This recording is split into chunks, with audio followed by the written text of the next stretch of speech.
Hi guys, this is Jaime Alvarez. I recently got top 16 at the ARG Nats in July, and I'm doing a deck profile, Granblue, and it's the deck I piloted, and it did me well. One of the things I want to cover first is why I chose Granblue over Aquaforce. In my previous video, I mentioned that I got my LCQ invite using Aquaforce.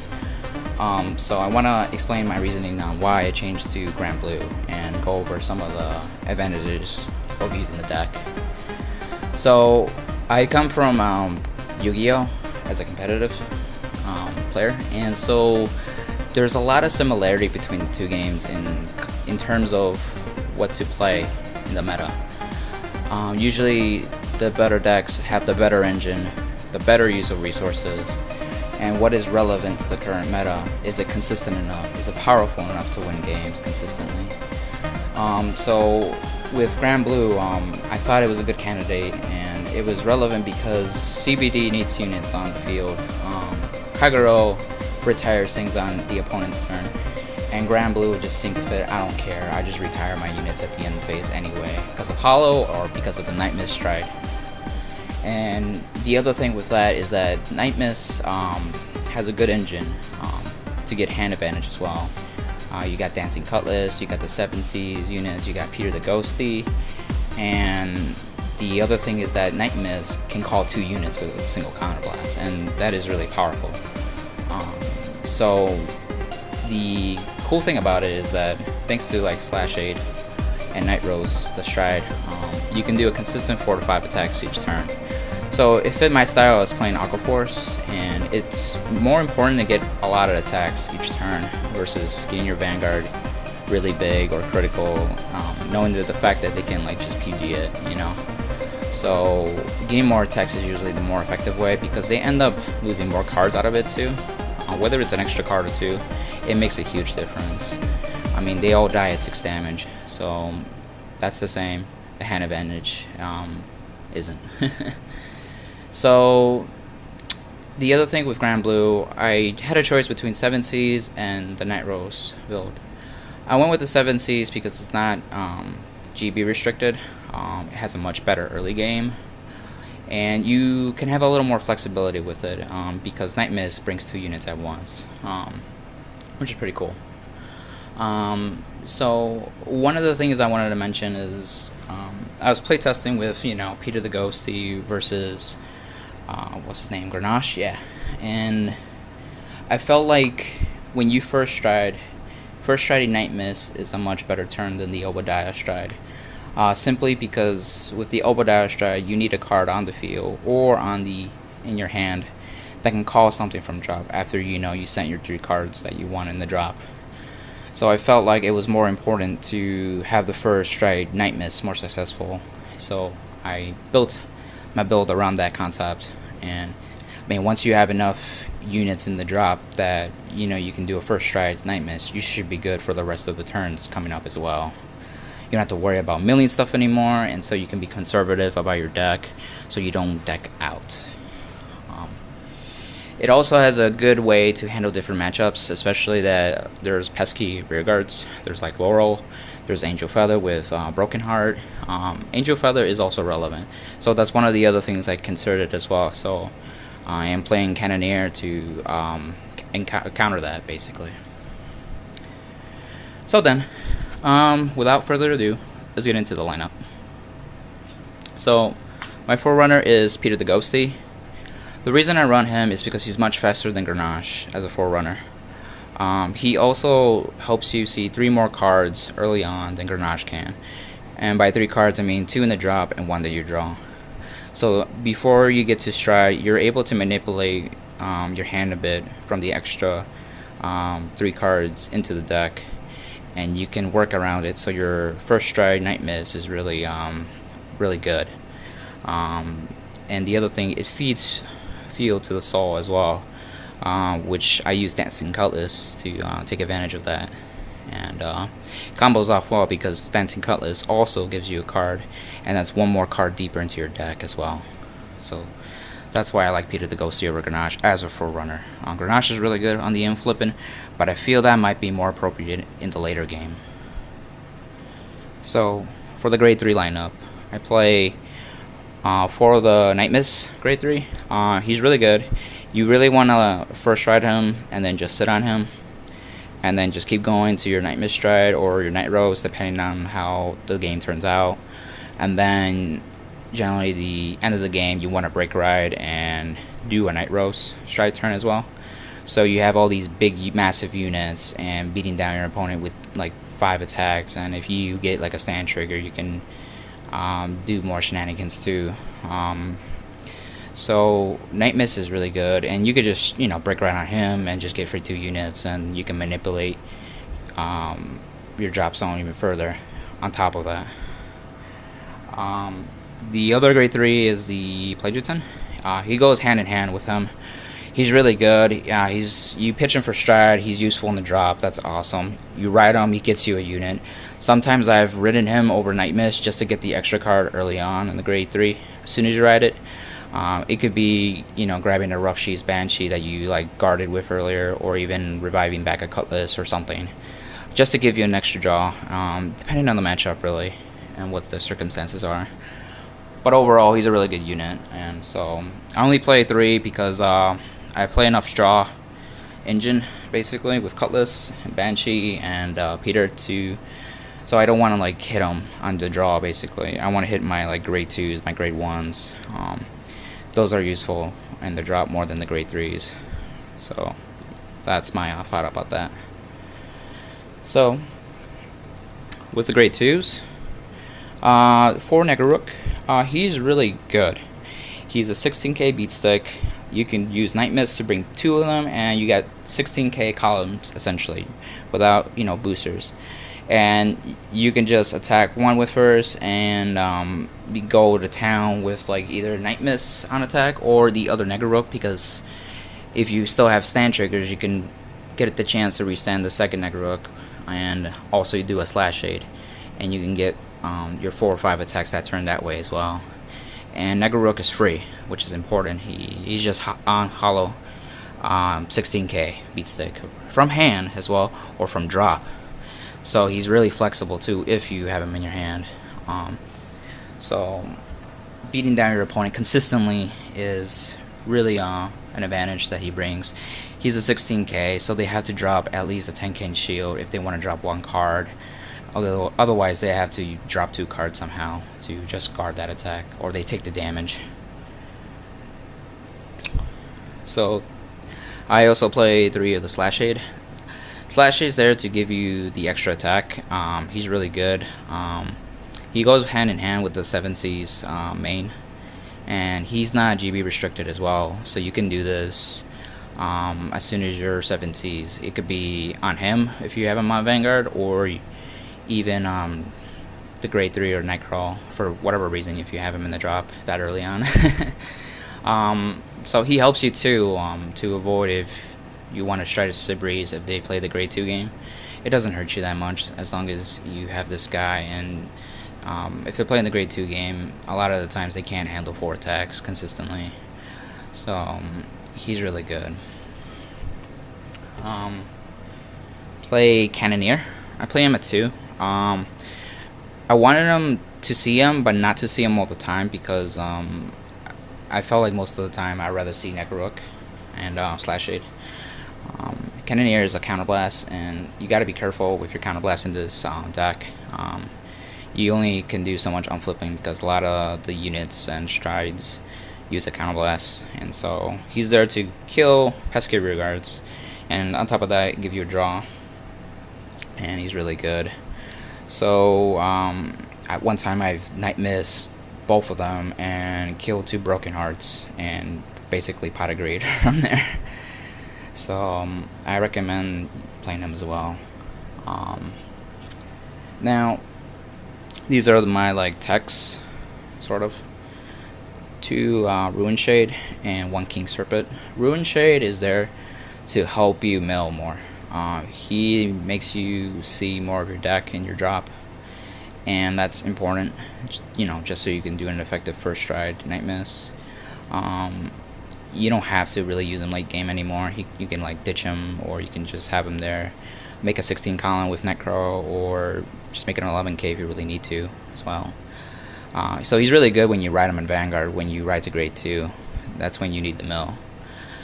King Sepper is there is for the flip. His soul charge also comes in hand. He feeds for Cutlass and Sea Strolling Banshee. And the unflip is essential because sometimes you can like ride the Plagiatin just to get the unflip before you go on like the Night Mist stride or the Night Roast stride, just to help you out with that turn. Or you can even break ride, and that could be the Plagiatin unit that you bring back as well. So the other 2 reguards you bring with Night Mist have the +5, which sometimes, well, most of the time will be like Negarooks. So they're like 21 KB sticks. So he's really abusable, and he makes Night Mist free, of course. You know, Counterblast to unflip basically to bring him back, and then you can go from there. And then you can kill him off to get /8 on the board to get the 4th attack. Really easy. So yeah. On to the great ones. I'm playing the unflipper PG. It's really important to get your unflips. You use your Counterblast a lot here, and a lot of the times, if I start off with him, I ride Vanguard with him, and Peter the Ghosty helps fuel the soul for Cutlass to soul blast him out. So when you actually have the PG, you can unflip right away, and you will, because Peter the Ghosty uses a Counterblast, so it's not really a waste. So, which is good, and he's really there for the reason of the unflipping. So the other grade 1s, there is the Stride Fighter. I play it at 4 because, I mean, you do mill, and you really don't want to mill like your grade 3s in your Stride Fighter. So you should play to the max of the Stride Fighter at least, just so you're able to stride. And there are times you want to keep Plagiatin in hand just so you can break ride from the hand and not from the drop, because it costs 2 Counterblast that way. And you want to keep striding most of the time anyway. So he's really good for that. More of the grade 1s. I play 3 Dancing Cutlass and 1 Sea Strolling Banshee. Like I said, I want to see Cutlass in the beginning of the game. Get me that extra draw. I want to see that card faster. Fuel the drop zone from the soul as well. So whatever you rode with will become available. Sea Strolling Banshee is there for the conservative soul blast to draw one. There may be times that you just want to soul blast one instead of soul blast 2, so I play one of her just to see her more late game. It's not a problem if I draw into her. I just like guard with it or PG with it to pay the cost. And they're your draw engine from the, she's from the drop, and he can do from the hand or drop, so that's why I play like 3 over her.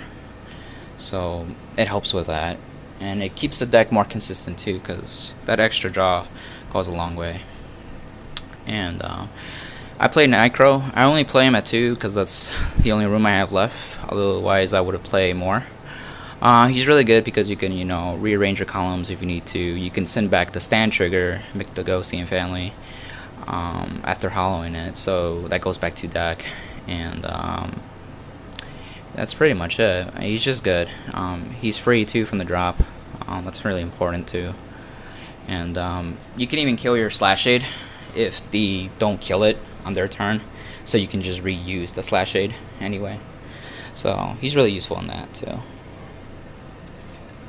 So triggers, playing for the Rough Seas Banshee. She's there for the sole purpose. That way it fuels for Cutlass and Banshee throughout the game when you need to, or you can guard with it and then you can call it back with Night Mist or the Break Ride or the Plagiatin, and then you can just soul charge it basically and just draw one for free. So definitely playing her at 4. And then 4 more crit. I only found 3 Jaime the Ghosty, that's why I have the other crit here. You want to be more aggressive if you can, so that's why I play 4 more crit on top of that. So that's the reason for that. The other important unit is Make the Ghosty and Family. He's really good because he gives 10k to something if he's called from drop and hollowed. And once he dies, he goes back to deck. It helps you not deck out too. You can do multiple of these in one turn if they're all in your drop too, and you just call them all out and then just shuffle those back. And it can be a little scary for the opponent because after a grindy game. They can only guard so many attacks, so a stand trigger, you know, coming out on a drive check gives you another attack or making a column a bit bigger at the very least. So that's why he's really good, and I play him at 4 just to see him, and then uses a skill right away too if I can, and then goes back to deck. So, and if you like melee with Ruin Shade or Dancing Cutlass from the Soul or whatever reason, Peter the Ghosty, you just, you know, it's fine. He can go back. He's just one of those triggers that actually is useful in the drop, because it sucks when you mill other triggers because they're gone. Except for like Rough She's, she can give you a draw at least if you call it from drop, and then this can go back, you know. And then of course the 4 heal. I play the 2 arts. I don't know. I just like both the arts, so I play 2 and 2. So. Basically, my matchups were basically, the first one was the mirror match, and this is where I really wanted to highlight Grenache versus Peter the Ghosty. He was playing Grenache 7Cs, I was playing Peter, and I had a much better early game, all 3 games, than he did. I was able to see more cards early on. The first time I showed, it was Night Miss, you know, do my multiple attacks, try to make sure he doesn't have enough hand, and, you know, just give him a hard time. And he had to go the Obadiah turn, and he didn't have anything to call for something from drop, you know. So it's just, you know, stride on Vanguard and just attack. That's it. Nothing, no rear guards, nothing. And that's rough, I think. And, you know, that's why Peter the Ghosty and some of the other cards I chose in there are there for, just to help you out. And I didn't face any Kagero, honestly. I was expecting Kagero and I was ready for it. My friend plays Kagero and I was playing against him, so I was like, alright, let's go. No Kagero. And I did play against CBD, and I did win that one as well. And boy, like retiring your rear guards at the end of the turn is really helpful. And Night Rose is there to get you 3 attacks. You know, because like CBD, they don't like getting attacked multiple times, and that's really the way you want to beat them, especially when you beat them early enough before they can get their advantage, because they have to luck a card and then kill it to draw. And if you can deny them that, they're not really drawing much at all. So that's a big thing. And if you want to go more in depth of my matchups, Mason did an interview with me. I'll provide the link in the description, so please check that out. And I also wanted to go over the stride zone, and it's really simple. You got Night Miss, the stride. I play it at 4 because he's really good. I've played games where I just like stride him all the time and I just win. He's a counterblast get to, you just can't beat that, and you just keep doing that, and you just out advantage them. And then you got Night Rose, you know, for the multiple attack turn. She's heavy in the counterblast sense, but she is worth it. And if it finishes you the game, it can finish it off for you, especially if they're at 5. Sometimes they don't die at 4, but that's because they have a decent enough size hand. But I mean, it is the option to go sometimes. So I play her for specifically to handle against CBD or Link Joker in general, because that's how you're gonna get multiple attacks without, you know, relying on your regards, because she's there to do it herself. And then you got the 2 Obadiahs. He's also there for the Link Joker matchup. By the time they get you, you know, your 2 front row locked, you can't attack more than once. So you could just stride him and then just dump out any non-triggers and just, you know, attack from there. And then they're very compelled to PG because, you know, there's a chance that you're going to get triggers, especially a crit, and they could just die. So there are turns that, or times that I don't even first stride Night Miss because my field's still on the board from the early game. And I was like, I might as well take advantage of Obadiah at this point. So there's always that option too. Next cards. Bandit Rum and Blue Heart. Blue Heart's there to fix your field if you need to. He doesn't. He's there so you don't waste a night miss. That's one of the reasons I just really played him. I barely use them, honestly. I may have used them once. And then ban the Rums there because he's the free on hit. If you really don't have a counterblast and you don't want to Obadiah, you can still stride and have some kind of threat, you know. And if he hits, he gives you another attack, basically. So that's good. And then I play 2, the G Guardian, the Corpse one. It's their 20k base shield. Million 2 sometimes is helpful, sometimes it isn't. I feel like at that point it hurts you a little more than it helps you out. Sometimes it just helps you out of nowhere for some reason. It's just luck at that point, honestly. But it's there for the 20k base shield. The other 2 G Guardians I play is Screw You.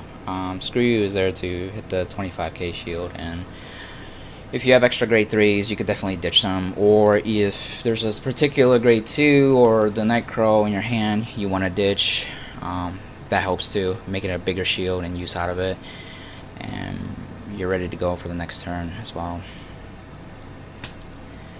So this is my Granblue deck profile, and one of the things I'm testing out now is the use of these guys. Grenache is really good for the unflipping. I didn't play him in the event. I relied on Keen Serpent, honestly. And then I didn't play Columbard or Rise Ruler. So now I'm trying them out, and I may potentially be playing them now, but I still have to test a lot just to make the justification. But I feel like Grenache is important still enough to actually be worth it. But I'm still gonna have the Peter as the Forerunner just because he's faster, and he doesn't get wasted too. Because with CBD, if this is still on the board, it will get locked, and it will remain locked. Trust me.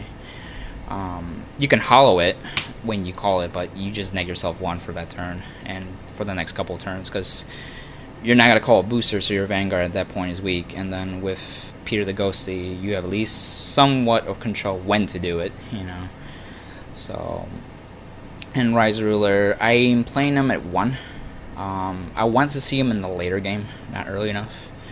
Mainly it's because you can use Night Mist to bring these 2 back together, and this can bring you back a Negaruk and give it power as well. And then by the end turn, this will give you the unflip too. And if you do the Slash Shade as well, you do a net cost of 1 counter less, because you got 1 from Night Mist Stride, 1 from him, and 1 from Slash Shade. And then unflip 2, bam, 1. If you don't do a Slash Shade, it's free, you know, and you have the unflip counter less for the next turn to make a big push. And sometimes that's all you need, you know. Like, some turns you really don't need to push as hard, but you know you can't kill them that turn because they're like at 2 or 3 damage, or even maybe at 4. So using this to, you know, unflip again, just so the next turn you could actually really go for the finish, helps a lot. So that's what I'm testing so far. Yeah, so I hope you guys enjoyed my deck profile, and I'll be trying to do more events too. Look into the event in Chicago for Bushi. So you guys will probably see me there for sure. Again, thank you for watching, and I hope to see you guys there soon. Thanks. Bye.